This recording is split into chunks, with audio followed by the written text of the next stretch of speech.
देखो बेटा, अगला चैप्टर शुरू करना, उसका नाम है करंट इलेक्ट्रिसिटी। करंट इलेक्ट्रिसिटी क्या है समझना जरा। ठीक, तो देखो, अभी तक दो चैप्टर्स के अंदर हमने क्या पढ़ा, चार्जेस किसमें थे, रेस्ट में थे, तो रेस्ट ऑफ चार्जेस के बारे में पढ़ा। अब जब चार्जेस रेस्ट में है तो हमने इलेक्ट्रिक फील्ड पढ़ी, फोर्स पढ़ा, पोटेंशियल पढ़ा, और चार्ज को हम स्टोर करा रहे थे डिफरेंट डिफरेंट बॉडीज पर। ठीक, तीसरे चैप्टर के अंदर क्या होगा, चार्ज मूव करना स्टार्ट कर देगा, इसको बोलेंगे हम इलेक्ट्रोडायनेमिक्स। क्या बोलेंगे, इलेक्ट्रोडायनेमिक्स।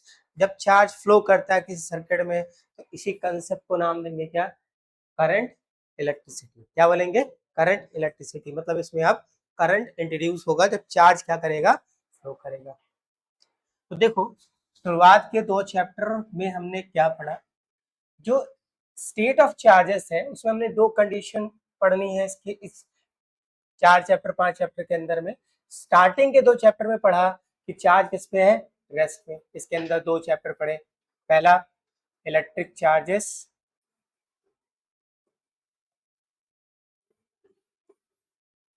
And field.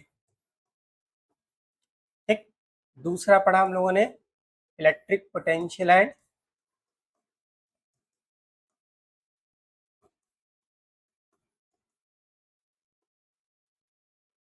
कैपेसिटर या कैपेसिटेंस, सॉरी। अब अगर चार्ज मोशन में आ जाए, तो चार्ज इन मोशन, इसमें दो चीजें होंगी, कांस्टेंट वेलोसिटी। अगर चार्ज कांस्टेंट वेलोसिटी से मूव कर रहा है, इसको हम नाम देंगे करंट इलेक्ट्रिक सिटी।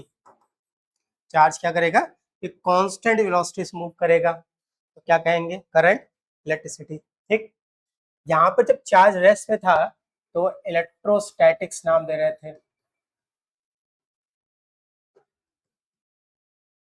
ठीक, अब चार्ज मोशन में आएगा तो करंट इलेक्ट्रिसिटी। ठीक, इसी को क्या नाम देंगे हम, electro dynamics. Electro dynamics.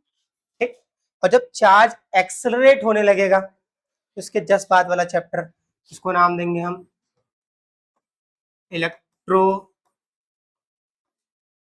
Magnetism या इलेक्ट्रोमैग्नेट। क्या नाम देंगे, इलेक्ट्रोमैग्नेट। इलेक्ट्रोमैग्नेट। ठीक, तो एक चीज इन सारे नाम से हमें क्लियर हो रही है, क्या यहाँ पर हम प्रोटॉन प्रोटॉन या न्यूट्रॉन न्यूट्रॉन लगा रहे हैं क्या, नहीं। हर जगह क्या लग रहा है, इलेक्ट्रो। हर जगह क्या लग रहा है, इलेक्ट्रो। हर जगह क्या लग रहा है, इलेक्ट्रॉन। मतलब है कि ये जितने भी पार्ट्स हम पढ़ने वाले हैं उसमें हम इलेक्ट्रॉन की स्टडी करेंगे। इलेक्ट्रॉन मोशन में है, रेस्ट में है, इसी के बारे में पढ़ने वाले हैं। कोई डाउट। ठीक, स्टार्टिंग के दो चैप्टर हमने इलेक्ट्रोस्टैटिक्स के अंदर पढ़े, चार्जेस रेस्ट पे था। अब जो चैप्टर आने वाला हम वो इलेक्ट्रोडायनेमिक्स के अंदर पढ़ने वाले हैं, इसमें हम constant velocity of electron, constant velocity of charge की बात करेंगे।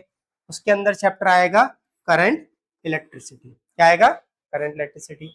और इसके बाद वाला अगला चैप्टर आएगा इसी से रिलेटेड, अगर चार्ज एक्सेलरेट हो रहा है, एक्सेलरेट होगा मतलब कांस्टेंट वेलोसिटी नहीं होगी, और अगर कांस्टेंट वेलोसिटी नहीं है तो मतलब वेलोसिटी लगातार क्या होगी, चेंज। और चेंज इन वेलोसिटी को ही क्या नाम देते हैं हम लोग, एक्सेलरेटेड मोशन। तो ये क्या कहलाएगा, इलेक्ट्रोडायनेमिक या इलेक्ट्रोमैग्नेट, सॉरी इलेक्ट्रोमैग्नेट। कोई डाउट, ठीक है, ओके। तो ये था स्टार्टिंग ऑफ द चैप्टर की। इस चैप्टर में हम पढ़ने वाले क्या है, इस चैप्टर के अंदर हम पढ़ने वाले हैं constant velocity of charge. Charge मतलब इलेक्ट्रॉन, चार्ज मतलब इलेक्ट्रॉन। चलो आगे देखो बेटा, अब इलेक्ट्रॉन की बात कर रहे हैं तो हम मतलब बात करेंगे करंट कैरियर्स, इलेक्ट्रॉन है। अब इलेक्ट्रॉन्स अवेलेबल होंगे सॉलिड में भी, लिक्विड में भी, और गैसेस में भी। कैसे, कौन कौन से होंगे उनकी बात करेंगे। अगर हम सॉलिड की बात करें तो सॉलिड मतलब मेटल्स, कंडक्टर। ठीक है, मेटल्स या कंडक्टर, कंडक्टर्स। सॉलिड की बात कर रहे हैं, कंडक्टर्स की। ठीक है, देखो होंगे तो कई सारे कंडक्टर्स होंगे। ठीक है, फिर इंसुलेटर भी होंगे, इंसुलेटर, और तीसरा आएगा सेमीकंडक्टर। सारी कहानी यहीं समझ लेते हैं, कि धीरे धीरे आगे बात करते रहेंगे। समझो जरा ध्यान से। कंडक्टर्स की बात करें तो कंडक्टर्स में फ्री इलेक्ट्रॉन्स होते हैं। क्या होते हैं? Free electrons. कंडक्टर्स के अंदर क्या होंगे बेटा? Free electrons. क्या होंगे? Free electrons. कंडक्टर्स में क्या होते हैं? Free electron. अब ये फ्री इलेक्ट्रॉन्स क्या होते हैं भाई? क्या होते हैं फ्री इलेक्ट्रॉन्स? किसी भी एटम में, ठीक, किसी भी एलिमेंट में क्या होंगे? वो एटम से मिलकर बना है। हर हर एक एटम के अंदर क्या होता है? न्यूक्लियस होता है, और उसके अराउंड फिक्स ऑर्बिट होती है, जिसमें इलेक्ट्रॉन क्या करते हैं? रिवॉल्व करते हैं। अब आउटर मोस्ट वाला इलेक्ट्रॉन ले लो, आउटर मोस्ट सेल वाला इलेक्ट्रॉन, न्यूक्लियस से इसकी डिस्टेंस क्या है? बहुत ज्यादा है ना? ठीक। अच्छा, मतलब इस एटम को, अगर हम पर्टिकुलर एटम को एनर्जी प्रोवाइड करें, तो ये जो आउटर मोस्ट सेल वाला इलेक्ट्रॉन है वो क्या करेगा? इस एनर्जी को गेन करके इस ऑर्बिट को छोड़ के क्या होगा? फ्री स्पेस में मूव करना स्टार्ट कर देगा। इसी को क्या नाम देते हैं हम लोग? Free electron. केमिस्ट्री के अंदर पढ़ा होगा कि भैया ये अपना न्यूक्लियस है, और इसके अराउंड क्या है? ये ऑर्बिट है। क्या है? ऑर्बिट। ठीक। न्यूक्लियस से जितनी ज्यादा डिस्टेंस होगी ऑर्बिट की, उस वाले इलेक्ट्रॉन को निकाल पाना उतना ही इजी है। इसे हम लोगों ने आयनाइजेशन एनर्जी के नाम पे पढ़ा है। किस नाम से पढ़ा है? Ionization energy. ठीक।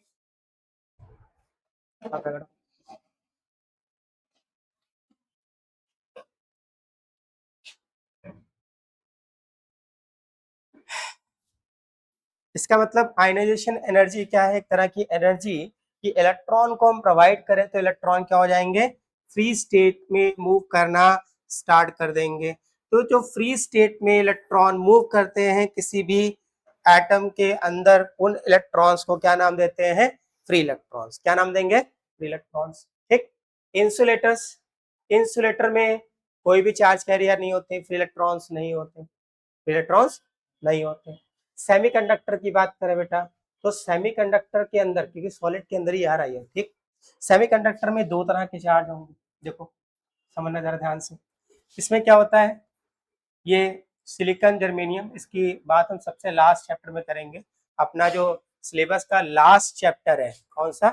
लास्ट चैप्टर, वो इसी पर बेस्ड है। लास्ट चैप्टर इसी पर बेस्ड है। ठीक।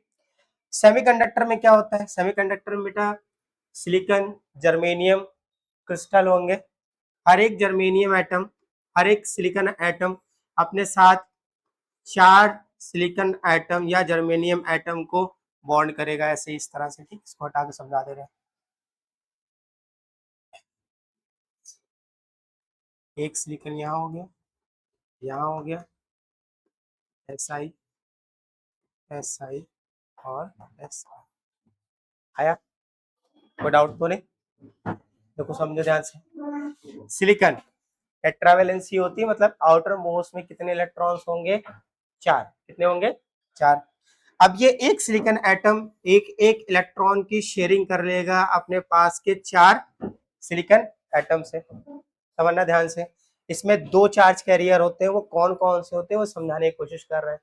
एक एक इलेक्ट्रॉन की क्या कर रहा है? शेयरिंग। इसका मतलब सिंगल सिंगल कोवेलेंट बॉन्ड बनेगा, सिंगल सिंगल कोवेलेंट बॉन्ड बनेगा। ठीक। अगर हम इनको थर्मल एनर्जी प्रोवाइड करें तो ये कोवेलेंट बॉन्ड क्या हो जाएगा? ब्रेक होगा। ब्रेक होगा तो कोई इलेक्ट्रॉन अपने प्लेस को छोड़कर क्रिस्टल के अंदर फ्री स्टेट में मूव करना स्टार्ट कर देगा। इसको हम नाम देंगे फ्री इलेक्ट्रॉन। क्या नाम देंगे बेटा? Free electron. अच्छा ध्यान से देखना, किसी भी एटम पर या किसी भी एलिमेंट पर पॉजिटिव नेगेटिव चार्ज कब आता है? अगर हम किसी एलिमेंट को एक इलेक्ट्रॉन दे दें तो उसमें एक्सेस ऑफ इलेक्ट्रॉन हो गया, यानी इलेक्ट्रॉन का नंबर बढ़ गया, और पॉजिटिव चार्ज का नंबर क्या हो गया? घट गया। तो उस पर चार्ज कैसा आ जाएगा? नेगेटिव। कैसा आ जाएगा? नेगेटिव। अगर एक इलेक्ट्रॉन निकाल लें तो पॉजिटिव चार्ज नंबर क्या हो जाएगा? बढ़ जाएगा। हाँ। देखो ध्यान से बेटा, तो हम ये समझ रहे थे कि अगर किसी एटम या किसी एलिमेंट को एक चार्ज हम दे दें, इलेक्ट्रॉन दे दें, तो उस पर एक्सेस ऑफ इलेक्ट्रॉन हो जाएगा, उसमें क्या आ जाएगा? Negative charge. और अगर एक इलेक्ट्रॉन निकाल लें तो नंबर ऑफ पॉजिटिव चार्ज बढ़ जाएंगे और इलेक्ट्रॉन क्या हो जाएगा, कम। तो बॉडी पे चार्ज कैसा आ जाएगा, नेगेटिव। ठीक, कैसे, अगर एक न्यूट्रल बॉडी ले रहे हैं, उसको एक इलेक्ट्रॉन दें तो उस पर चार्ज नेगेटिव। न्यूट्रल का मतलब क्या होता है, number of positive negative charge क्या है, इक्वल है। अब इलेक्ट्रॉन दे दो तो इलेक्ट्रॉन का नंबर बढ़ गया, इलेक्ट्रॉन का नंबर बढ़ गया तो मतलब क्या हो गया, उस पर चार्ज कैसा आ जाएगा, नेगेटिव। अब उस पर एक इलेक्ट्रॉन निकाल ले, न्यूट्रल बॉडी से एक इलेक्ट्रॉन निकाल ले तो पॉजिटिव का नंबर बढ़ जाएगा, उस पर चार्ज कैसे आ जाएगा, पॉजिटिव। समझ रहे हो ना, बस यही कंसेप्ट लगाना है। पहले कोई चार्ज दिख रहा था क्या, जब कोवेलेंट बॉन्ड ब्रेक नहीं हुआ, कोई चार्ज दिख रहा था क्या, नहीं। जैसे ही कोवेलेंट बॉन्ड ब्रेक हुआ, इलेक्ट्रॉन अपना प्लेस छोड़ के जाएगा तो वहां पर एक वैकेंट प्लेस जनरेट हो जाएगा, इलेक्ट्रॉन पे चार्ज कैसा होगा बेटा, नेगेटिव। तो ये जो वैकेंट प्लेस बना वो इलेक्ट्रिकली ऐसा नहीं लगेगा पॉजिटिव है, ऐसा है पॉजिटिव। जब इलेक्ट्रॉन वापस आ जाएगा तो ना यहाँ पर पॉजिटिव रहेगा ना यहाँ पर नेगेटिव। ठीक, तो इलेक्ट्रॉन जब यहाँ पर आ जाएगा तब कैसा होगा, कोई चार्ज नहीं होगा, लेकिन इलेक्ट्रॉन चला गया तो यहाँ पे चार्ज कैसा हो गया, पॉजिटिव। इसी पॉजिटिव को यहाँ पर सेमीकंडक्टर में नाम देते हैं बेटा होल। क्या नाम देंगे, होल। होल को ट्रीट करते हैं as a positive charge carrier, hole को ट्रीट करेंगे एज अ पॉजिटिव चार्ज। और बहुत बढ़िया सिग्निफिकेंट है, 3 तरह की डिवाइस पढ़नी वहां पे हमको। ठीक है, एक पढ़ना है एलईडी, ठीक है, सोलर सेल, ठीक, और फोटो डायोड। वो इन्हीं पे बेस काम करता है, कौन कहाँ फ्लो कर रहा है, कौन कंबाइन करेगा, कौन ब्रेक होके निकल रहे हैं, तो डिपेंड करेगा इस पर, ध्यान रखना, वहां पर हम पढ़ेंगे हम लोग। ठीक है, चैप्टर होगा semiconductor end devices, semiconductor end devices. तो क्या हो गया, कोवेलेंट बॉन्ड ब्रेक हुआ, इलेक्ट्रॉन फ्री हुआ। तो 2 तरह के चार्ज कैरियर दिख रहे हैं इसमें, कौन कौन से, free electron and hole, free electron and hole. देखो चैप्टर की स्टार्टिंग है, ठीक है, तो चैप्टर की स्टार्टिंग में हमें सारी चीजें क्लियर होनी चाहिए, चैप्टर हम क्यों पढ़ रहे हैं। ठीक है, जैसे बताया कि चैप्टर ये हम पढ़ रहे हैं कि इसमें चार्ज अब मोशन में आ जाएगा, चार्ज किस में आ जाएगा, मोशन में। अब जब चार्ज मोशन में आएगा तो चार्ज कैसा मूव कर रहा है, कांस्टेंट वेलोसिटी से मूव कर रहा है। जब कांस्टेंट वेलोसिटी से मूव करेगा तो हम चैप्टर पढ़ रहे हैं करंट इलेक्ट्रिसिटी। लेकिन जब चार्ज एक्सेलरेट होगा मतलब उसकी वेलोसिटी लगातार क्या होगी, चेंज होगी, तो हम अगला चैप्टर पढ़ेंगे जिसे हम नाम देंगे इलेक्ट्रोमैग्नेटिक, इलेक्ट्रोमैग्नेटिक।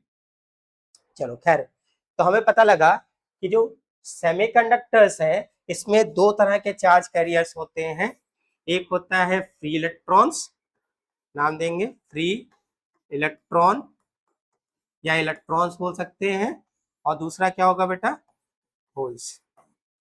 ठीक, तो कंडक्टर्स में फ्री इलेक्ट्रॉन का कंसेप्ट बता दिया क्या होता है। सेमी इंसुलेटर्स में कोई इलेक्ट्रॉन्स होंगे क्या, फ्री इलेक्ट्रॉन्स नहीं होंगे। और सेमीकंडक्टर में 2 तरह के चार्ज कैरियर्स होंगे, free electrons and holes. Free electron negative charge carrier and holes positive charge carriers. कोई डाउट, आगे बढ़ते हैं। नेक्स्ट है बेटा लिक्विड। तो लिक्विड की कहानी तुमने पढ़ी हुई है, सेल के बारे में पढ़ा है ना, गैल्वेनिक सेल, है ना, लैग्रेंज सेल पढ़ा है ना। उसके अंदर हम लोग कुछ इलेक्ट्रोलाइट्स का इस्तेमाल करते हैं, जैसे लिख दे रहे हैं, जैसे CuSO4, H2SO4, HCl, NaCl, ठीक, NaCl।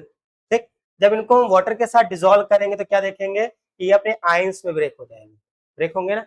चलो कोई एक ब्रेक कर लेते हैं, जैसे NaCl ही कर लो, Na प्लस Cl माइनस। तो इनमें क्या होगा, जब हम इनको डिसॉल्व करेंगे तो ये आयंस में ब्रेक हो जाएंगे, इसमें ब्रेक होंगे, आयंस में। और ये इलेक्ट्रोलाइट्स लिक्विड के अंदर क्या करेंगे, बिहेव करेंगे as a charge carrier, charge carrier. तो लिक्विड्स में जो चार्ज कैरियर्स होंगे उन्हें हम क्या बोलेंगे बेटा, आयंस। क्या बोलेंगे, आयंस। कौन कौन से, पॉजिटिव नेगेटिव। गैसेस में आ जाओ बेटा, तो गैसेस क्या चार्ज को या इलेक्ट्रिसिटी या हीट को कंडक्ट करते हैं। Gas is a poor conductor of heat and current, gas is a poor conductor of heat and current. ठीक, बट एट सर्टेन कंडीशन। कौन सी कंडीशन, कंडीशन होगी at certain condition, at low pressure high voltage. अगर हम gases पर low pressure apply करें at high voltage, at high voltage, तो gas क्या हो जाएगी, आयनाइज्ड हो जाएगी। गैस के पार्टिकल क्या हो जाएंगे, आयनाइज्ड हो जाएंगे, आयंस डेवलप कर देंगे जो चार्ज कैरियर की तरह, सॉरी, जो चार्ज कैरियर का काम करेंगे। ठीक, तो पर्टिकुलर डायरेक्शन, पर्टिकुलर बात करें तो गैसेस जो होती हैं वो पुअर कंडक्टर है हीट और करंट की। लेकिन अगर उन पर लो प्रेशर अप्लाइड करें at high voltage, at high voltage, तो ये आयनाइज्ड हो जाएंगे। क्या हो जाएंगे, आयनाइज, मतलब गैस के जो मॉलिक्यूल्स हैं उनमें आयन डेवलप होना स्टार्ट हो जाएंगे। आयन डेवलप होंगे तो यही एक चार्ज कैरियर की तरह बिहेव करेंगे, किसमें, गैसेस में। इस चैप्टर के अंदर हमें दो चीजें पढ़नी है, कौन कौन से, सॉलिड के अंदर जो चार्ज कैरियर्स है उनकी कहानी समझनी है, और लिक्विड के अंदर जो चार्ज कैरियर्स है उनकी कहानी समझनी है। स्टार्टिंग के चैप्टर में हम सॉलिड की ही बात करेंगे, और जो सेकंड पार्ट आएगा डीसी सर्किट, उसके अंदर हम बात करेंगे लिक्विड्स की, यानी सेल इंट्रोड्यूस होगा, सेल के अंदर कौन से फोर्सेस काम कर रहे होंगे, किस तरह से चार्ज फ्लो करेगा, किस तरह से पोटेंशियल डिफरेंस जनरेट होगा, उन सारी कहानी की बात करेंगे। कोई डाउट, ठीक है, नोट मारो उसको फटाक से। देखो, फ्री इलेक्ट्रॉन का कंसेप्ट तुमको अभी समझाया था, फिर से समझ लो बेटा। तो जब अपने ऑर्बिट्स होते हैं वो कुछ इस तरह से होते हैं, लेकिन केमिस्ट्री में कैसे पढ़े, ये न्यूक्लियस है और इसके अराउंड क्या हो रहा है, ये ऑर्बिट्स है जिसमें इलेक्ट्रॉन क्या हो रहा है, मूव कर रहे हैं। बट एक्चुअल जो ऑर्बिट का जो रोटेशन होता है, मतलब इलेक्ट्रॉन कुछ ऑर्बिट इस तरह के ऑर्बिट में रिवॉल्व करते हैं, ऐसा नहीं होता है। ठीक, अब ये क्या है, देखो ये जो आप देख रहे हो न्यूक्लियस है, न्यूक्लियस के अंदर ये जो रेड वाला देख रहे हो ये क्या है, प्रोटॉन्स, और जो ब्लैक देख रहे हो ये क्या है, न्यूट्रॉन्स। प्रोटॉन पे चार्ज कैसा होता है बेटा, पॉजिटिव, कैसा होता है, पॉजिटिव। ठीक, और इलेक्ट्रॉन ये देख रहे हो, इस पे चार्ज कैसा होता है, नेगेटिव। अच्छा एक चीज बताओ, क्या न्यूक्लियस से हम इलेक्ट्रॉन को निकाल सकते हैं क्या, सॉरी, न्यूक्लियस से प्रोटॉन को निकाल सकते हैं क्या, निकाल सकते हैं क्या, हाँ, पक्का नहीं निकाल सकते, पढ़ा ही नहीं, बाइंडिंग एनर्जी बोलते हैं इसको केमिस्ट्री में। अभी फिजिक्स में पढ़ेंगे, चैप्टर का नाम आएगा न्यूक्लियाई, सेकेंड बुक, ठीक, सेकेंड लास्ट चैप्टर न्यूक्लियाई। उस चैप्टर के अंदर पढ़ेंगे बाइंडिंग एनर्जी। देखो, प्रोटॉन पे चार्ज कैसा है, पॉजिटिव, न्यूट्रॉन पे कोई चार्ज है क्या, नहीं है, फिर भी ये एक दूसरे से क्या है, चिपके हुए। ठीक है, तो इनमें क्या हो रही है, एनर्जी है। ठीक, अगर इनको इतनी एनर्जी प्रोवाइड कर दे, कितनी, इतने इतने फोर्स से एक दूसरे से चिपके हुए हैं, जैसे न्यूक्लियर फोर्स बोलते हैं, क्या बोलते हैं, न्यूक्लियर फोर्स। अगर उतनी एनर्जी प्रोवाइड कर दे तो ये इलेक्ट्रॉन, सो प्रोटॉन और न्यूट्रॉन क्या हो जाएंगे, ब्रेक हो जाएंगे, निकाल सकते हैं, तो इसको बोलते हैं बाइंडिंग एनर्जी। बट ये एनर्जी बहुत हाई होती है, पढ़ेंगे हम लोग। ठीक है, binding energy and binding energy curve बहुत इंपॉर्टेंट है, इस साल भी आया था। ठीक, उस चैप्टर के अंदर पढ़ेंगे। फिलहाल हम समझ रहे हैं फ्री इलेक्ट्रॉन का कंसेप्ट। तो इलेक्ट्रॉन फिक्स ऑर्बिट में अराउंड द न्यूक्लियस क्या करते रहते हैं, रिवॉल्व करते रहते हैं। ठीक, अगर इस इलेक्ट्रॉन को बाहर निकालना है तो हमें एक सफिशिएंट एनर्जी इसको प्रोवाइड करनी पड़ेगी। अगर हम इस इलेक्ट्रॉन को या इस जो ऑर्बिट में रिवॉल्व कर रहा है आउटर मोस्ट वाले को, उसको एनर्जी प्रोवाइड कर दें, कितनी, क्या बोलते हैं इसको, आयनाइजेशन एनर्जी, पढ़ा होगा। आयनाइजेशन एनर्जी क्या होती है, किसी इलेक्ट्रॉन को एक एटम से निकालने के लिए जितनी एनर्जी की रिक्वायरमेंट है वही क्या है, आयनाइजेशन एनर्जी है। ठीक, तो अगर हम इस इलेक्ट्रॉन को एक आयनाइजेशन एनर्जी प्रोवाइड कर दें तो ये इलेक्ट्रॉन इस ऑर्बिट से फ्री हो जाएगा, फ्री होकर के मेटल के अंदर या कंडक्टर के अंदर ही मूव करना स्टार्ट कर देगा। ठीक है, बाहर नहीं आएगा, उसी के अंदर क्या करेगा, मूव करेगा। इन्हीं को क्या नाम देते हैं बेटा हम लोग, फ्री इलेक्ट्रॉन्स। क्या नाम देते हैं, फ्री इलेक्ट्रॉन्स। फ्री इलेक्ट्रॉन्स कैसे जनरेट होता है, ऑर्बिट के, न्यूक्लियस के अराउंड फिक्स ऑर्बिट में जो इलेक्ट्रॉन रिवॉल्व कर रहे हैं, अगर उनको हम आयनाइजेशन एनर्जी प्रोवाइड कर दें तो वो इलेक्ट्रॉन एनर्जी गेन करके न्यूक्लियर के साथ जो फोर्स लग रहा है, न्यूक्लियस के साथ, उस फोर्स से ओवरकम करके बाहर आ जाएंगे और फ्री स्टेट में मूव करना स्टार्ट कर देंगे। यानी अब उनकी बॉन्डिंग न्यूक्लियस के साथ नहीं है और ना वो न्यूक्लियस के अराउंड फिक्स ऑर्बिट में रिवॉल्व करेगा। इसीलिए उसको नाम क्या दिया गया, फ्री इलेक्ट्रॉन। क्या नाम दिया गया, फ्री इलेक्ट्रॉन। कोई डाउट तो नहीं, ठीक है। अगला concept that is what is electric current. ये इलेक्ट्रिक करंट है क्या चीज, समझना। इलेक्ट्रिक करंट क्या है, मान लो कि हमारे पास एक वायर है जिसकी लेंथ कितनी है, एल है, और एक यूनिफॉर्म क्रॉस सेक्शन एरिया का पाइप है, सॉरी वायर है। अब ये यूनिफॉर्म क्रॉस सेक्शन एरिया क्या होता है भाई, क्रॉस सेक्शन एरिया क्या होता है पहले यही बता लो। मैथ में पढ़ा था क्लास 9th में, सिलेंडर के अंदर, है ना, कि अगर हम इस वायर को सर्कुलर टर्न में कट करना स्टार्ट करें तो एक सर्कुलर टर्न का जो एरिया होगा वो क्या होगा, एरिया ऑफ क्रॉस सेक्शन। क्या होगा, एरिया ऑफ क्रॉस सेक्शन। अच्छा, तो एक uniform area of cross section का वायर है, ठीक, एल लेंथ का ले लिया है, ठीक। अब क्या होगा बेटा, इसमें होंगे फ्री इलेक्ट्रॉन्स। क्या होंगे, फ्री इलेक्ट्रॉन्स। थोड़ा सा एक चीज क्लियर कर दें, ये जो कंडक्टर के अंदर फ्री इलेक्ट्रॉन्स होते हैं इसका एक नंबर होता है, इसे हम इलेक्ट्रॉन डेंसिटी बोलते हैं। क्या बोलते हैं, इलेक्ट्रॉन डेंसिटी। इलेक्ट्रॉन डेंसिटी या नाम देते हैं बेटा इसी को हम number of free electrons, free electrons per unit volume, per unit volume. Per unit volume पर इनका जो नंबर होता है एक लार्ज नंबर होता है, that is 10 to the power 28 पर मीटर क्यूब। हर मीटर क्यूब में 10 to the power 28 free electrons है। इमेजिन कर सकते हो कितना बड़ा नंबर है, मतलब 1 के आगे 28 जीरो लगा लो, 1 के आगे 28 जीरो लगा लो, पर मीटर क्यूब में, मतलब एक ऐसा वायर लिया है जिसका area of cross section 1 meter square और लेंथ 1 मीटर है, ठीक।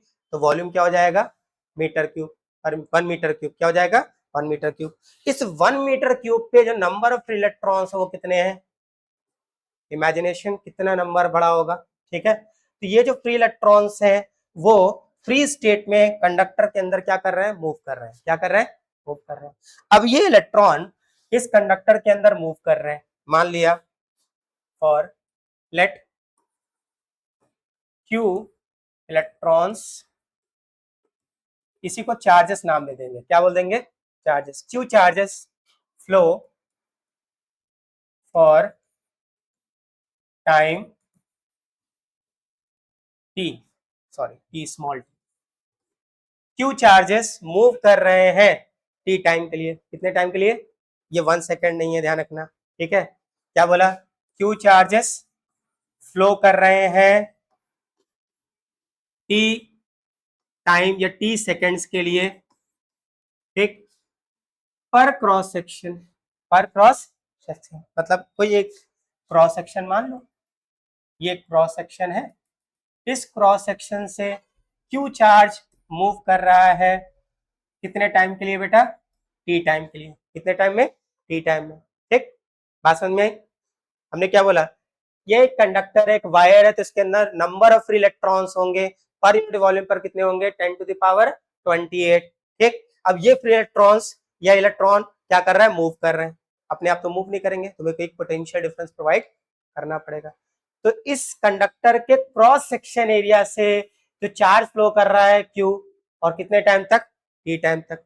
अगर हम बोले इस क्रॉस सेक्शन से 1 सेकेंड में कितना चार्ज फ्लो कर रहा है, तो आप क्या करोगे, टी डिवाइड ले आओगे ना, टी कहां ले आओगे, डिवाइड में। तो क्या बोलेंगे, charge flow per unit time through पर क्रॉस सेक्शन।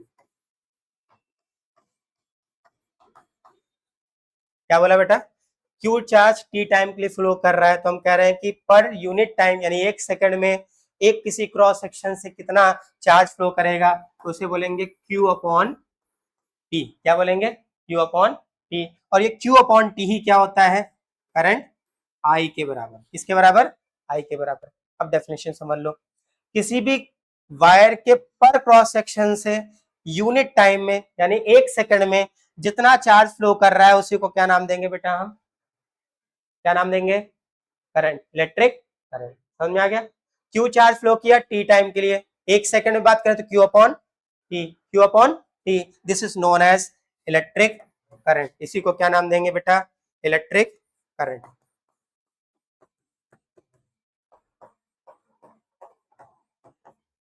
कोई डाउट तो नहीं, पक्का। अच्छा समझो, अब ये चार्ज कांस्टेंट मूव कर रहा है पर क्रॉस सेक्शन से, तो हम ये बात करेंगे, ठीक। लेकिन अगर चार्ज कांस्टेंट मूव नहीं कर रहा है, लगातार क्या हो रहा है, चेंज हो रहा है, ठीक, लगातार थोड़ा थोड़ा चार्ज जा रहा है। याद रखना फिजिक्स में हम लोग स्मॉल स्मॉल क्वांटिटी की बात करते हैं, लार्ज क्वांटिटी की बात नहीं करते, ठीक। मान लो कि एक वायर है,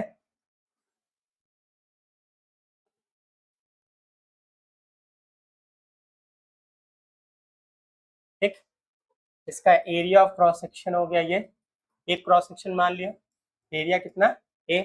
इससे जो चार्ज फ्लो कर रहा है एक स्मॉल टाइम में वो कितना है, टाइम है dt, और चार्ज कितना है बेटा, dq, चार्ज कितना है dq, ठीक।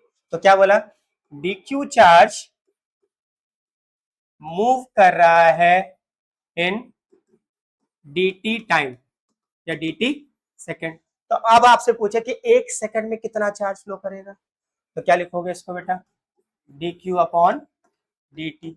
इसी को क्या नाम देंगे बेटा, हम इलेक्ट्रिक करंट। एक फॉर्मूला ये भी होगा, अगर चार्ज कांस्टेंट मूव कर रहा है, उसका नंबर चेंज नहीं हो रहा है, तो फॉर्मूला लगाएंगे I equal to Q upon t, I equal to Q upon t. लेकिन अगर चार्ज का नंबर बार बार एरिया ऑफ क्रॉस सेक्शन से चेंज हो रहा है, टाइम भी क्या है, छोटा है, तो उस केस पे फॉर्मूला लगेगा I equal to D Q upon D t. ये वेरिएबल चार्ज के लिए, किसके लिए, वेरिएबल, मतलब मान लो पहले वाले केस में, ठीक है, 1 सेकंड में 10 चार्ज 10 इलेक्ट्रॉन मूव कर रहे हैं, तो हर सेकंड में 10 इलेक्ट्रॉन एक क्रॉस सेक्शन से पास होते जा रहे हैं, ठीक। लेकिन यहाँ क्या हो रहा है, यहाँ पर पहले सेकंड में 3 इलेक्ट्रॉन गए, फिर अगले सेकंड में 2 ही हो गए, अगले सेकंड में 5 भाग गए, तो चार्ज का क्या हो रहा है, लगातार वेरिएशन हो रहा है। क्या हो रहा है, वेरिएशन। तो अगर वेरिएबल चार्ज फ्लो करेगा तो इसकी बात करेंगे, और अगर कांस्टेंट चार्ज फ्लो कर रहा है तो ये बात करेंगे।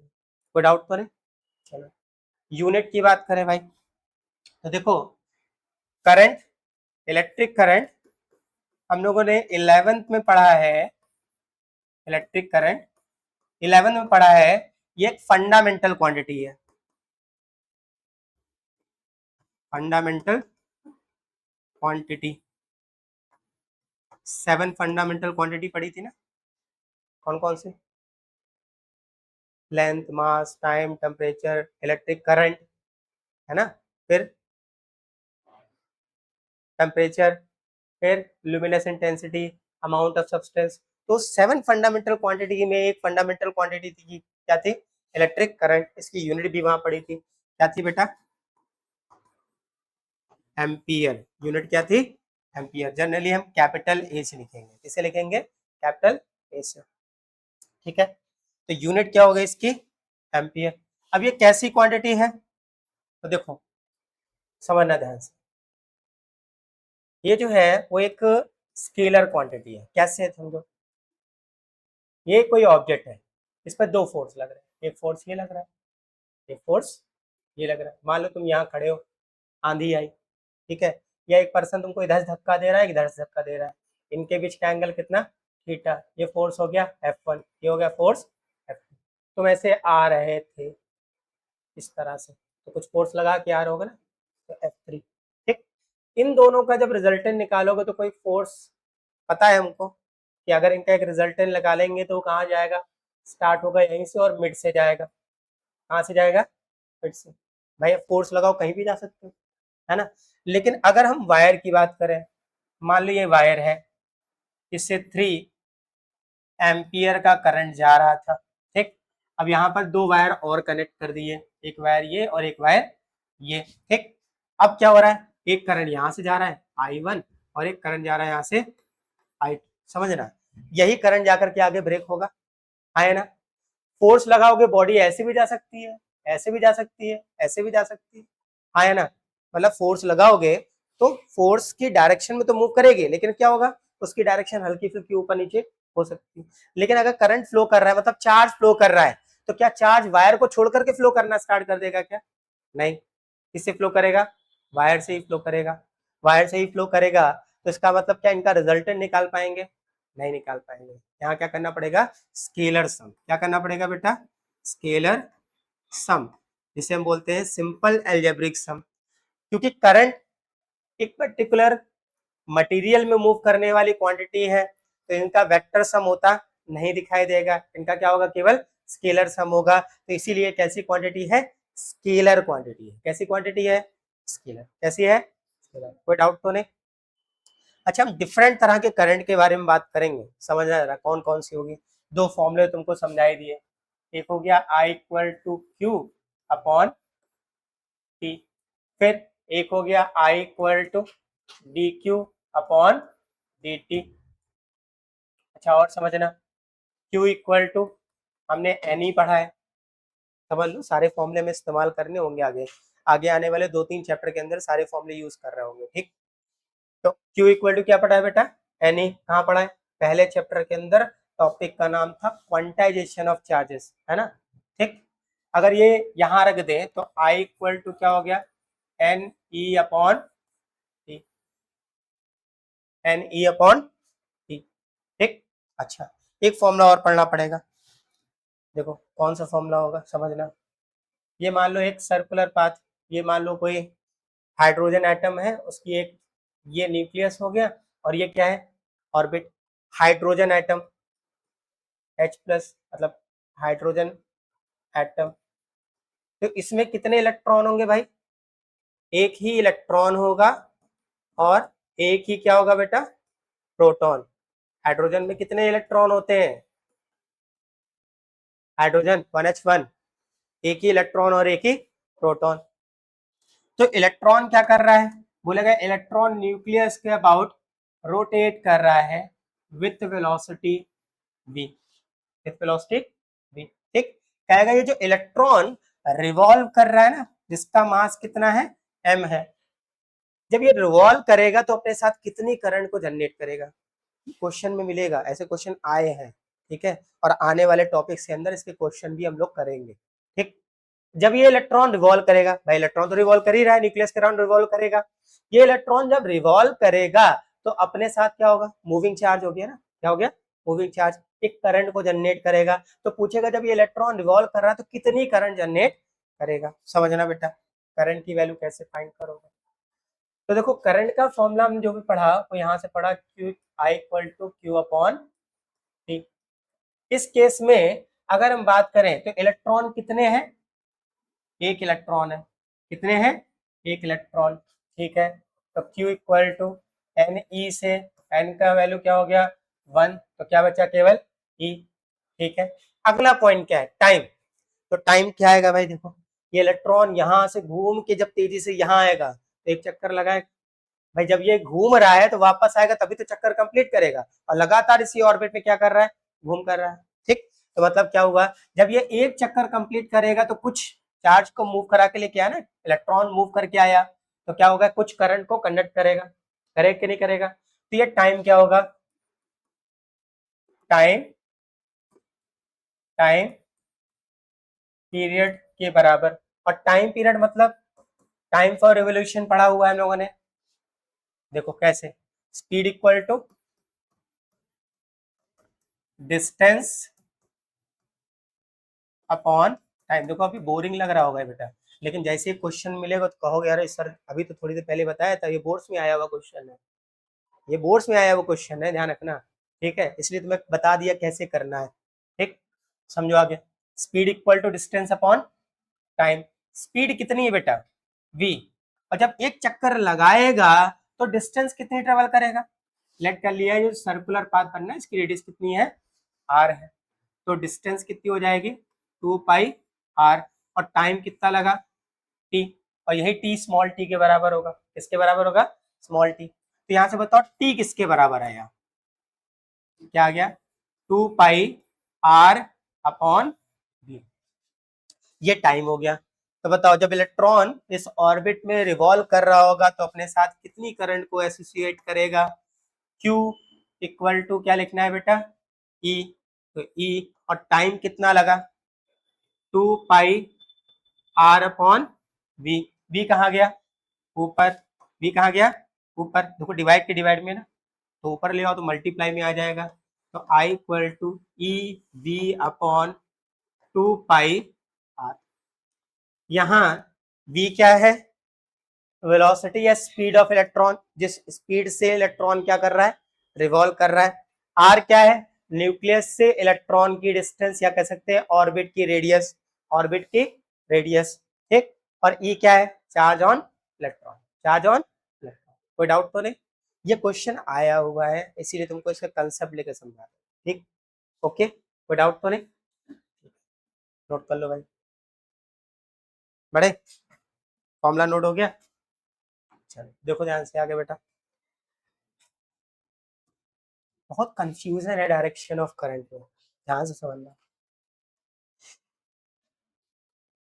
दो तरह के करंट होगी बेटा, एक होगी कन्वेंशनल करंट और एक होगी कंडक्शन करंट। अब ये कन्वेंशनल करंट क्या है और कंडक्शन करंट क्या है, जरा इसको समझना।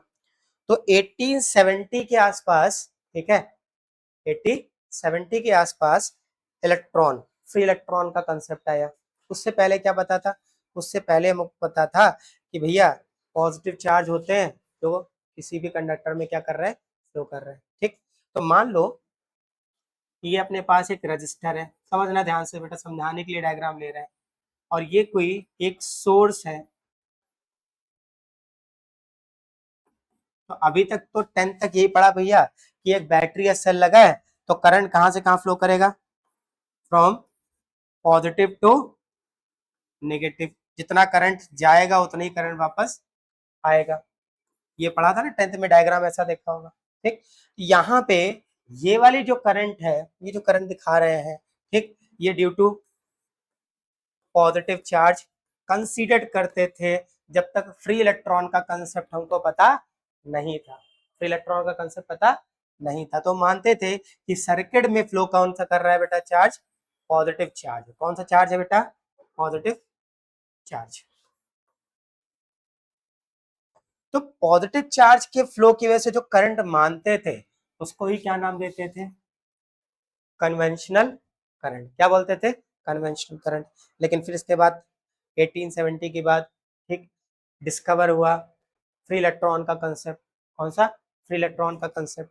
तो क्या होगा? देखो ये एक वायर है, वायर से कनेक्टेड है ना, तो क्या होगा? इसमें फ्री इलेक्ट्रॉन्स होंगे। वायर में क्या होंगे? फ्री इलेक्ट्रॉन्स होंगे। फ्री इलेक्ट्रॉन्स जैसे आप एक बैटरी से कनेक्ट करोगे तो इसके जो फ्री इलेक्ट्रॉन्स है इसके वायर के, वो बैटरी के पॉजिटिव टर्मिनल के थ्रू क्या होंगे? अट्रैक्ट होंगे। जबकि नेगेटिव टर्मिनल से क्या होंगे? रिपल। पहले चैप्टर का कंसेप्ट लगाओ ना, positive negative attract, negative negative ripple, ठीक। तो negative terminal of the battery क्या करेगा? इसको रिपल करेंगे फ्री इलेक्ट्रॉन्स को, और positive terminal of the battery in free electrons को क्या करेंगे? अपनी तरफ खींचेंगे। ये फ्री इलेक्ट्रॉन्स इस वायर के अंदर हमें मूव करते दिखाई देंगे, ठीक। इन फ्री इलेक्ट्रॉन की वजह से ही करंट जनरेट होगी, जिसे हम क्या नाम देंगे? Conduction current. क्या नाम देंगे? Conduction current. दो तरह की करंट है, पॉजिटिव चार्ज की वजह से जो करंट फ्लो कर रही है, जब हमें फ्री इलेक्ट्रॉन का कंसेप्ट पता नहीं था तो वो जो करंट होती थी उसे क्या बोलते थे? Conventional current. लेकिन जो फ्री इलेक्ट्रॉन आ गए तो फ्री इलेक्ट्रॉन के फ्लो की वजह से जो करंट जनरेट होगी उसे क्या बोलेंगे? Conduction current. लेकिन अपनी कन्वीनियंस के लिए, डायरेक्शन में कोई हमें कंफ्यूजन ना हो, तो हमेशा करंट को हम पॉजिटिव से निगेटिव डायरेक्शन की ओर मानेंगे और इलेक्ट्रॉन का फ्लो करंट की डायरेक्शन के अपोजिट मानेंगे। क्या मानेंगे? फिर से बात को समझ लो क्या कहना चाह रहे हैं। कन्वेंशनल मतलब जो कन्वीनियंट हो, कन्वेंशनल मतलब जो कन्वीनियंट हो। कन्वीनियंट क्या है? पॉजिटिव से नेगेटिव, करंट निकली पॉजिटिव से और कहाँ जाएगी? नेगेटिव में। तो कन्वेंशनली हम क्या मानेंगे? जो करंट है वो पॉजिटिव से नेगेटिव ही जाएगी, लेकिन उसका जो कॉज है कौन? फ्री इलेक्ट्रॉन, वो मूव करेगा फ्रॉम नेगेटिव टू पॉजिटिव, या फिर from opposite direction of current. Opposite direction of current देखो ऐसे जा रही है तो फ्री इलेक्ट्रॉन कैसे मूव करेगा? ऐसे मूव करेगा फ्री इलेक्ट्रॉन, ऐसे फ्री इलेक्ट्रॉन मूव करता दिखाई देगा, ठीक। तो दो तरह के करंट, पहली कन्वेंशनल, दूसरी कंडक्शन। क्या बोलेंगे, conduction. Conventional current due to positive charge, due to the flow of positive charge, और कन्वेंशनल करंट पॉजिटिव चार्ज की वजह से, और कंडक्शन करंट किसकी वजह से, motion of electron, motion of electron. कोई डाउट तो नहीं, दिमाग में रहेगा ना। देखो जब हमें फ्री इलेक्ट्रॉन का कंसेप्ट नहीं पता था भैया, ऐसा तो नहीं कि जब से धरती बनी तब से पता है, नहीं, एक टाइम आया, सारी चीजें, ठीक है, तो ये चीजें हमें पता लगी फ्री इलेक्ट्रॉन के बारे में, मॉडर्न फिजिक्स बोलते हैं, क्या बोलते हैं, मॉडर्न फिजिक्स, ठीक। तो फ्री इलेक्ट्रॉन के बारे में पता लगा, तो अच्छा फ्री इलेक्ट्रॉन क्या हो रहा है, वायर में फ्लो कर रहा है, इसका मतलब इसकी वजह से भी करंट होगी, इसे क्या बोलेंगे, कंडक्शन करंट, कंडक्शन करंट, और इसी से बने कंडक्टर्स, क्या बने, कंडक्टर्स। कोई डाउट तो नहीं, ठीक है, ये भी लिखा हुआ है नोट्स में, लिख के नहीं जरूरत नहीं है, डेफिनेशन लिखी हुई है, आराम से समझ लेना, ठीक। आगे समझो बेटा, types of, different type of current. Current देखो कई तरह की होती है, आपने पढ़ा भी है, डीसी, एसी, ठीक है। अब डीसी में भी वेरिएबल होगी, एसी में भी क्या होगी, वेरिएबल होगी, ठीक। तो एक होती है स्टडी करंट, पहले देखो स्टडी करंट कौन सी होगी, ठीक, जो क्या कर रहे हो, टाइम के साथ वेरी ना कर रही हो। देखो ये टाइम एक्सेस है और ये करंट के लिए, टाइम के रिस्पेक्ट में हम करंट देख रहे हैं, चार्ज का फ्लो, अगर चार्ज का फ्लो एक बराबर हो रहा है तो बोलेंगे स्टडी करंट है। कौन सी बेटा, स्टडी करंट है, ठीक। फिर या तो करंट का जो फ्लो है टाइम के रिस्पेक्ट में चेंज ना हो रहा हो, तो देखो ये वाली, क्या टाइम के रिस्पेक्ट में चेंज हो रही है करंट, क्या ये करंट टाइम के रिस्पेक्ट में चेंज हो रही है क्या, नहीं, इसको क्या नाम देंगे हम, पहला पॉइंट क्या लिखा हुआ है, स्टडी करंट, मतलब एक ऐसी करंट जो टाइम के रिस्पेक्ट में चेंज ना हो, टाइम के रिस्पेक्ट में चेंज ना हो, ठीक। अगली है बेटा, टाइम के रिस्पेक्ट में चेंज तो हो रही है लेकिन एक बराबर क्वांटिटी में, मतलब मान लो कि करंट में 5 एम्पियर का इंक्रीज हो रहा है तो टाइम भी 2-2 सेकंड क्या हो रहा है, बढ़ रहा है, समझना। करंट में जो इंक्रीज हो रहा है वो बराबर है, कितना, 5 एम्पियर का, और टाइम में जो भी इंक्रीज हो रहा है वो भी क्या है, बराबर है, कितना, 2-2 सेकंड का। तो बराबर है मतलब क्या हो गया, ये ग्राफ पढ़े हुए हम लोगों ने किसमें, स्ट्रेट लाइन के अंदर, अगर क्या हो, कांस्टेंट हो, मतलब लगातार एक क्वांटिटी में जो चेंज हो रहा है वो दूसरी क्वांटिटी में बराबर है, तो जो ग्राफ मिलेगा हमें स्ट्रेट लाइन मिलेगा, कैसा मिलेगा, स्ट्रेट लाइन। तो हमें एक स्ट्रेट लाइन मिलता दिखाई देगी, जो कर्व बी आपको दिखाई दे रहा है, वेरिएबल करंट, इसका मैग्नीट्यूड टाइम के साथ क्या है, चेंज तो हो रहा है लेकिन एक बराबर चेंज हो रहा है, क्या हो रहा है, एक बराबर चेंज हो रहा है, ठीक। सी वाला ग्राफ देखो बेटा, कहाँ दिख रहा है, ये ग्रीन वाला ग्राफ जो आपको दिख रहा है, ये सी वाला ग्राफ है, ठीक। ये भी क्या हो रहा है, चेंज हो रहा है, लेकिन यहाँ देखो, यहाँ जो करंट में चेंज हो रहा था वो टाइम के रिस्पेक्ट में बराबर था, बट यहाँ क्या हो रहा है, करंट में जो चेंज है वो टाइम के रिस्पेक्ट में बराबर होगा क्या, नहीं, नहीं होगा। तो इन दोनों को हम वेरिएबल करंट बोल सकते हैं, क्या बोल सकते हैं, वेरिएबल करंट, वेरिएबल स्टेट या वेरिएबल करंट, ठीक। अगला, नेक्स्ट, ये वाला चैप्टर नंबर 7 के अंदर इसको हम इस्तेमाल करने वाले, पूरा चैप्टर इसके अंदर, इसको हम क्या बोलेंगे, ऑल्टरनेटिंग करंट, क्या बोलेंगे, ऑल्टरनेटिंग करंट। एक ऐसी करंट जो टाइम के रिस्पेक्ट में लगातार हर पॉइंट पे क्या हो रही है बेटा, चेंज हो रही है, देखो चेंज होती दिख रही है क्या, ये देखो लगातार हर पॉइंट पे क्या हो रही है, चेंज हो रही है, ठीक। और इसकी पोलैरिटी भी क्या हो रही है, रिवर्स हो रही है, पोलैरिटी भी क्या हो रही है, रिवर्स। देख लो ध्यान से, क्या टाइम के रिस्पेक्ट में हम वैल्यू बोल सकते हैं कि कांस्टेंट है, देखो पहले क्या हो रही है, जीरो से मैक्सिमम, फिर मैक्सिमम से जीरो, फिर जीरो से maximum but in opposite direction, फिर मैक्सिमम से मिनिमम, फिर मिनिमम से मैक्सिमम। तो एक ऐसी करंट जो टाइम के रिस्पेक्ट में लगातार क्या करेगी, वेरी होगी, और इसकी पोलैरिटी भी लगातार क्या होगी, रिवर्स होगी। देखो पोलैरिटी की मतलब पहले पॉजिटिव फिर नेगेटिव, ये बनना तो ये सब पूरा पॉजिटिव और ये नेगेटिव, ये पूरा वैल्यू क्या होंगी, पॉजिटिव, और फिर सॉरी ये सारी वैल्यू क्या होंगी, नेगेटिव, ठीक। तो वैल्यू भी लगातार, मैग्नीट्यूड भी लगातार चेंज हो रहा है, और पोलैरिटी भी क्या हो रही है, रिवर्स पीरियोडिकली। तो इस करंट को हम क्या नाम देंगे बेटा, ऑल्टरनेटिंग करंट, क्या बोलेंगे, ऑल्टरनेटिंग करंट। और ये वाला ग्राफ कहीं देखा देखा लग रहा है मैथ वालों, हाँ देखा है, ऐसा ग्राफ कहीं देखा देखा लग रहा है, ये ग्राफ कहीं पढ़ा पढ़ा सा लग रहा है, sine curve, sine curve math के अंदर साइन कर्व आता है ना, ठीक है, साइन, इसकी वैल्यू +1 पॉजिटिव और नेगेटिव वैल्यू -1, ये साइन कर्व है, बना के दिखाएंगे। और जो 7 चैप्टर पढ़ेंगे उसके अंदर ये कैसे बनेगा पहले समझाएंगे, वहां में साइन और कॉस दोनों कर्व को समझना होगा, तब आगे हम चैप्टर में पढ़ पाएंगे, क्योंकि हमें बात करनी होगी लीड और लैग की। किसकी बात करनी होगी? लीड, कब करंट वोल्टेज से लीड करेगा, कब लैग करेगा, यानी कब आगे होगा कब पीछे होगा, तो केसेस की बात करनी होगी। तो ये टाइप ऑफ करंट है बेटा, और इसका इंपॉर्टेंस तो समझ रहे हो, आगे आने वाले चैप्टर्स में हम इस्तेमाल करने वाले हैं। करंट इलेक्ट्रिसिटी अभी पढ़ रहे हैं, इसके अंदर पढ़ेंगे।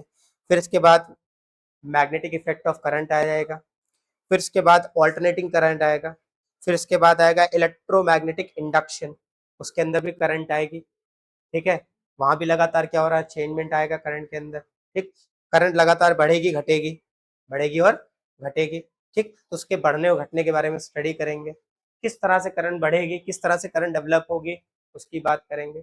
फराडे ने पूरा एक्सपेरिमेंट उसके बेस पर समझाया हुआ है, ठीक, कि इलेक्ट्रोमैग्नेटिक इंडक्शन क्या होता है, कैसे उसमें करंट डेवलप होती है, कैसे इंड्यूस होती है, इंड्यूस करंट नाम देते हैं, क्या नाम देते हैं।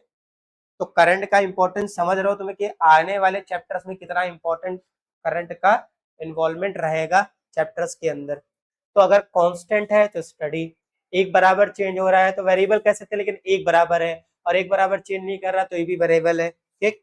फिर लगातार अगर मैग्नीट्यूड चेंज हो रहा है टाइम के रिस्पेक्ट में और पोलैरिटी भी रिवर्स हो रही तो क्या हो गया, ऑल्टरनेटिंग करंट। कोई डाउट? समझ में आ गया? चलो बढ़ते हैं आगे। पहला क्वेश्चन देखो बेटा, क्वेश्चन क्या कह रहा है, क्वेश्चन कह रहा है in hydrogen atom electron move in an orbit of radius 5 × 10⁻11 metre with speed 2.2 × 10⁻6 metre per second, calculate the equivalent current. अभी कंसेप्ट बताया था ना इसके बेस पर, बस वही आ गया। देखो क्या कह रहा है, एक हाइड्रोजन एटम में इलेक्ट्रॉन है जो मूव कर रहा है, मूव कर रहा है एक ऑर्बिट में, यानी जो ऑर्बिट की रेडियस है वो कितनी है, ये है, यहाँ न्यूक्लियस होगा, ये ऑर्बिट की रेडियस हो गई, मान लिया आर, इलेक्ट्रॉन है वो मूव कर रहा है with speed 2.2 × 10⁻6 metre per second. क्या फाइंड करना है हमें, कैलकुलेट करना है इक्विवेलेंट करंट। अभी इसके बारे में हमने पूरा कंसेप्ट तुमको समझाया था। देखो क्या लगाना है, तो I इक्वल टू हमने पढ़ा Q/T, तुमको नहीं याद है फिर भी याद करो कैसे करना है। करंट का फॉर्मूला तो हमें यही पढ़ा है हमने, Q/T, और Q का चार्ज के रिस्पेक्ट में एक फॉर्मूला पढ़ा है क्वांटाइजेशन के अंदर, Q इक्वल टू NE। अब हाइड्रोजन एटम है, इसका मतलब एक ही इलेक्ट्रॉन होगा और न्यूक्लियस के अंदर एक ही प्रोटॉन होगा, एक ही प्रोटॉन होगा, और ये क्या कर रहा है, रिवॉल्व कर रहा है in orbit of radius given 5 × 10⁻11। चलो तो charge Q equal to NE, बेटा एक ही चार्ज है तो N की वैल्यू क्या हो गई 1, तो क्या आया E, और E जो भी होता है पता है, charge on electron which is 1.6 × 10⁻19 coulomb, पहले चैप्टर से पढ़ते चले आ रहे हैं, ठीक। अब टाइम कितना लगेगा, तो इलेक्ट्रॉन, टाइम की बात करें, इलेक्ट्रॉन एक कंप्लीट रेवोल्यूशन करने में जितना टाइम लेगा वही टाइम यहाँ T के बराबर है, तो क्या हो जाएगा, speed equal to distance upon time. देखो अगर तुम्हें फॉर्मूला याद रहा तो डायरेक्टली लगाओ, वैल्यू रखो और सॉल्व करो, और फॉर्मूला नहीं याद रहा तो यही पूरा फॉर्मेट तुमको करना है। तो पहले एक फॉर्मेट पे चल लेते हैं और फिर शॉर्ट ट्रिक पे भी चल लेंगे, ठीक। तो speed v equal to distance, एक सरकमफ्रेंस के बराबर, भाई कंप्लीट चक्कर लगा रहा है ना, तो कंप्लीट चक्कर on circular path equal to distance which is circumference, कितना हो जाएगा 2πr, और टाइम कितना लग रहा है बेटा t, हमको t टाइम चाहिए, तो क्या हो गया 2πr/v। Equal to 2 pi R upon v. ये वैल्यू, अच्छा वैल्यू रख लो यहाँ पे, 2 इंटू पाई की वैल्यू 3.14 इंटू आर की वैल्यू 5 इंटू 10 की पावर माइनस 11 और अपॉन वी की वैल्यू कितनी बेटा, वी की वैल्यू देखो कितनी है 22.2 2.2 इंटू 10 की पावर 6। अच्छा एक चीज करें क्या, पाई की वैल्यू हम 22/7 रख दें तो क्यों रखेंगे, कैंसिल होगी, क्या होगी कैंसिल। तो क्या कर दे इसको हम, इसको लिख दे 2 इंटू 22/7 इंटू 5 इंटू 10 की पावर माइनस 11 और डिवाइड में क्या आ गया इंटू स्पीड 2.2 इंटू 10 की पावर 6। सॉल्व करना शुरू करो भाई इसको जरा, टाइम पहले निकाल लेते हैं, डायरेक्टली वैल्यू रखेंगे। देखो पॉइंट हटाया, 0 बढ़ गया, 22 से 22 कैंसिल, ये मल्टीप्लाई किया तो कितना आ गया 100, 100 डिवाइडेड बाय 7, 10 की पावर 6 नीचे है, ऊपर जाएगा तो क्या हो जाएगा माइनस के 6, माइनस 11 पहले से है तो माइनस 11 माइनस 6 कितना हो गया माइनस का 17। अब इसको सॉल्व करते हैं, डिवाइड करो भाई, डिवाइड करो क्या आएगा बताओ, 7 से डिवाइड करो उसको, तो पहले गया 1 टाइम, बचा कितना 330, 4 टाइम 28 हो जाएगा, ठीक है। फिर 2 बचा, पॉइंट लगाया, 0 बढ़ाया 20, 2 टाइम गया, फिर 6 बचेगा 0, फिर कितने टाइम कर दे 8 टाइम, बस इतना ही निकाल लो, 10 की पावर माइनस 17। इतना टाइम लग रहा है एक रेवोल्यूशन करने में इलेक्ट्रॉन को, ठीक। तो टाइम भी निकाल लिया है और चार्ज भी निकाल लिया है, तो करंट कितनी हो जाएगी बेटा, I equal to 1.6 into 10 to the power minus 19, इसकी जगह Q की जगह पर रख दिया और T की जगह तुम्हें क्या रखना है 14.28 into 10 to the power minus 17। Solve कर लो, सॉल्व करने पे जो आंसर आएगा वो क्या है करंट की वैल्यू है। कोई डाउट, कितना आंसर आ रहा है भाई 0.11 इंटू 10 की पावर माइनस 2। अच्छा पॉइंट को अगर इधर ले जाओ, इधर एक डिजिट ले जाओ तो 1.1, पॉइंट अगर राइट से लेफ्ट आ रही तो पावर प्लस में और लेफ्ट से राइट जा रही तो पावर, तो -2, ऑलरेडी एक माइनस और बढ़ गया कितना हो गया, ठीक।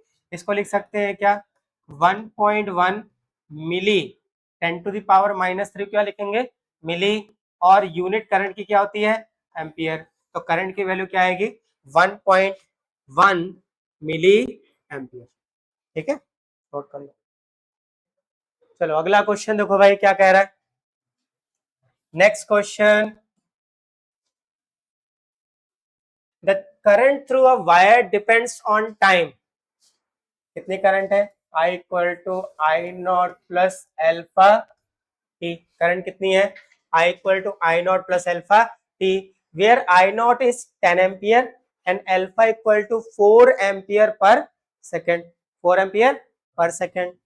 Find the charge that cross through a section of the wire in 10 second. हमें क्या फाइंड करना है भाई, चार्ज फ्लो, चार्ज जो एक क्रॉस सेक्शन ऑफ एरिया से पास होगा कितने टाइम में 10 सेकेंड में, ठीक है। चार्ज क्यू की वैल्यू फाइंड करनी है जो एरिया ऑफ क्रॉस सेक्शन से पास होगा कितने सेकंड में बेटा 10 सेकंड में। तो करंट की वैल्यू दे रखी है और चार्ज निकालना, लेकिन करंट में झोल है, क्या है आई नॉट प्लस एल्फा टी दिख रहा है, आई नॉट की वैल्यू भी है और एल्फा की वैल्यू भी है और टी की वैल्यू, लेकिन इससे चार्ज निकाल सकते हैं क्या, देखो यहां से पता लग रहा है कि करंट वेरिएबल है, करंट की वैल्यू क्या है वेरिएबल, टी की वैल्यू 1 रख दो तो करंट की वैल्यू कुछ और आएगी, 2 रख दो तो करंट की वैल्यू कुछ और आएगी, आएगी ना, तो करंट क्या है वेरिएबल। और जब वेरिएबल करंट होगी तो हमें फॉर्मूला लगाना है I equal to D Q upon D T, ठीक, D Q upon D T. लेकिन यहां देखो क्या बोल रहा है, differentiation of Q with respect to time. क्या क्यू की इक्वेशन दे रखी है तुम्हारे पास, ये इक्वेशन किसकी दे रखी है, करंट की, किसकी दे रखी है, करंट की। जब तक चार्ज की इक्वेशन ही नहीं होगी डिफरेंशिएट करके हम निकाल ही नहीं पाएंगे। तो हम क्या करें, इस dt का अगर इधर मल्टीप्लाई कर दें, इसके डिवाइड में कुछ नहीं तो 1 क्रॉस मल्टीप्लाई, तो डी क्यू इक्वल टू क्या आ जाएगा बेटा, आई डी टी। और आई टाइम के रिस्पेक्ट में वेरिएबल है, देखो इक्वेशन में दिख रहा है। तो आई की इक्वेशन अगर यहां रख दें तो डी क्यू इक्वल टू क्या हो गया, I not plus alpha T and D T. Math के अकॉर्डिंग ये इक्वेशन करेक्ट है ना, बिल्कुल। देखो चार्ज वेरिएबल है, किसकी वजह से, करंट की वजह से, और करंट किस पे डिपेंड कर रहा है, टाइम पर। किस पे डिपेंड कर रहा है, टाइम पे। कोई डाउट तो नहीं। अगर इस इक्वेशन को इंटीग्रेट कर दें तो हमें टोटल चार्ज निकल के मिल जाएगा क्या, पक्का। इंटीग्रेट मारते हैं इसको, करो इंटीग्रेट। तो integration of d Q equal to integration of I not plus alpha t d t. Integration यहां कुछ नहीं तो 1, इसका इंटीग्रेशन क्या आ जाएगा बेटा, क्यू इक्वल टू, यहां तो इसको ऐसे लिख दो, I not D T plus alpha, time के रिस्पेक्ट में इंटीग्रेट कर रहे हैं तो एल्फा क्या हो गया, कांस्टेंट, बाहर लिख दो, integration t d t Q equal to, अब यहाँ आई नॉट भी सॉरी कांस्टेंट ही है तो उसको भी बाहर लिख दो, सॉरी 1 आई नॉट, क्योंकि टाइम के रिस्पेक्ट में कर रहे हैं और टाइम मिला तो वेरिएबल, बाकी सब कांस्टेंट। देखो आई नॉट को तो ऐसे लिख दो बेटा, इसका इंटीग्रेशन क्या होगा, कई बार बता चुके इसका इंटीग्रेशन तुम लोगों को। ऐसे देखें जैसा लगता है जादू चल रहा है, जादू कर रहा है। देखो इसको क्या लिख सकते हैं, बार बार समझा चुके हैं, दिमाग में बैठा लो भैया। डी टी, इसका मतलब क्या है, इसको हम ऐसे भी तो लिख सकते हैं, टी की पावर 0 डी टी। किसी भी नंबर, किसी भी क्वांटिटी की पावर 0 तो उसका मतलब 1 है, उसकी वैल्यू किसके बराबर होगी, 1 की। अब इसमें फॉर्मूला लगा दें, इंटीग्रेशन एक्स की power n d x, formula होता है एक्स की power n plus 1 upon n plus 1।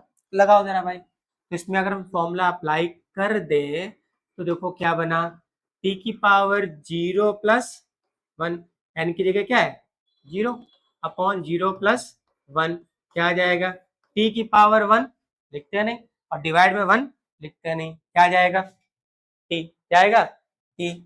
तो क्या आ गया यहाँ पर क्या आ गया, t प्लस एल्फा, और इसका इंटीग्रेशन करेंगे, इसकी पावर कितनी बेटा, 1, कुछ नहीं तो पावर क्या है 1, पावर 1।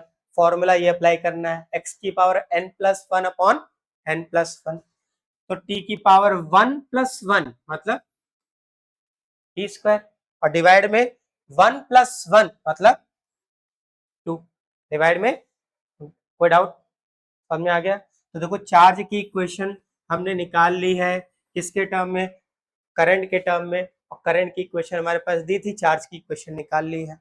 अब यहाँ पर हमारे पास वैल्यू पता है, Q equal to I not की वैल्यू दे रखी है क्या, कितनी है 10 एम्पियर, और कह रहा है हमें टाइम निकालना है, कितने टाइम में, 10 सेकंड में, कितने टाइम में 10 सेकंड में, तो इंटू 10, आई नॉट की वैल्यू 10, टाइम की वैल्यू 10, प्लस एल्फा की वैल्यू गिवन है क्या, कितनी है 4, और टी की वैल्यू कितनी रखनी है 10, 10 का स्क्वायर 100